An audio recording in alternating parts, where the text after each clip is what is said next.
Rengera ubuzima, igitabo cya mbere, igice cya gatatu. Kwibera mu byaremwe no kubana n'Imana. Umukiza ari ku isi yakundaga kwibera mu byaremwe no kugirana umushyikirano n'Imana. Muri uwo mushyikirano aduhishurira ibanga ry'ubushobozi bw'imibereho y'umuntu. Yesu yari umuntu ukorana umwete. Nta wundi muntu wigeze yitangira kugira umuhati wo kuruhira abandi nka we. Nyamara yari afite amagara mazima. Yashushanywaga n'igitambo cy'umwana w'intama utagira inenge cyangwa ibara.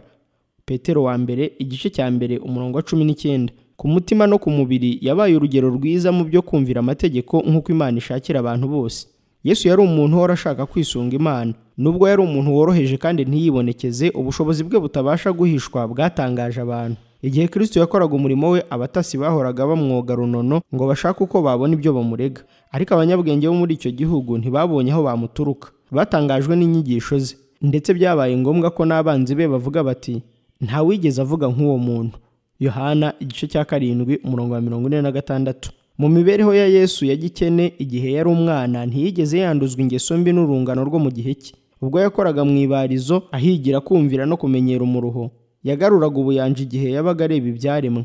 Amasaha yamunezezaga cyane n'ay'igihe yabaga akitse imirimo asengera Imana mu bibaya bituje cyangwa se mu ishyamba. Mu gitondo cya kare ibihe byinshi yabaga ari ahantu hiherereye yiga ibyanditswe byera cyangwa se asenga. Mu gihe igitondo cyabaga gitangaje, wamubwirwaga no kuririmba. Kuririmba byatumaga yishimira imirimo ye, kandi abarushye n'abafite imitima icogoye bagakomezwa n'umunezero uva mu ijuru.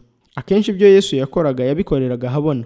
Aho yajyaga hose yagenzaga amaguru, kandi ibihe byinshi yigishirizaga ku gasozi. Yahamagaye intumwa 12 ari munsi y'ibiti mu micyamu y'imisozi, ndetse ni naho habereye cya kibwirizwa cyo ku musozi.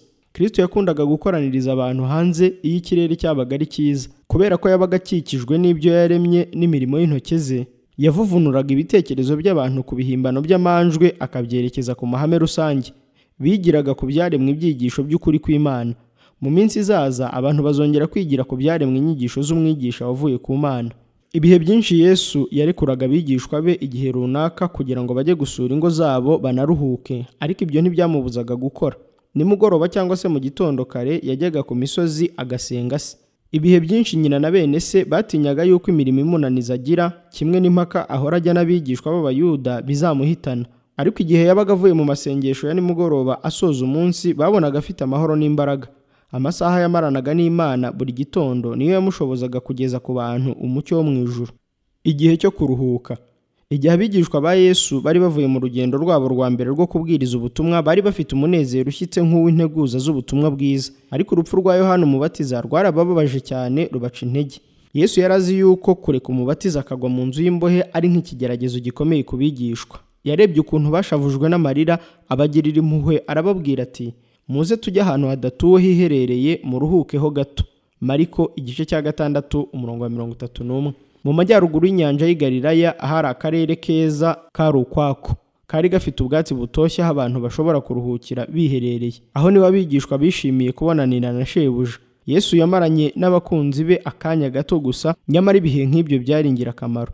Baganiriye ibyerekeye ubutumwa bwiza, kandi abagejejeho ubutunzi bw'ukuri burabakomeza, bubatera n'ibyiringiro. Ariko bidatinze abantu baramukurikira. Yifuzaga kubona nibura isaha imwe yo kuruhuka. Nyamara umwungeri mwiza yakundaga abantu bamufitiye inyota akabagirira impuhwe.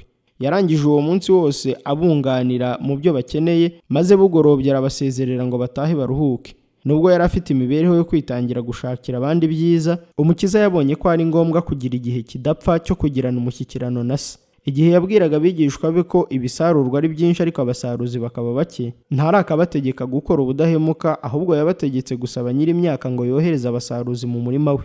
Matayo igice cya 9 umurongo wa 38. Muri iki gihe arabwira abakozi be baguye agacuho ati, nimuze ahiherereye muruhukeho gato.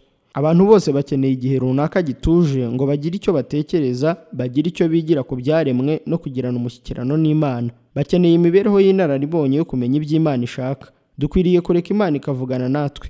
Igihe nta rusaku ruriho, tukagira ituze imbere y'Imana, umutima utuje utuma ijwi ry'Imana ryumvikana. Mu mihati yose igora abantu, ababona igihe cyo kugarura ubuyanja bashobora kunguka imbaraga n'ibitekerezo bishya. Imibereho yabo irahembuka, maze ikagaragaza imbaraga y'Imana ishobora gukiza imitima.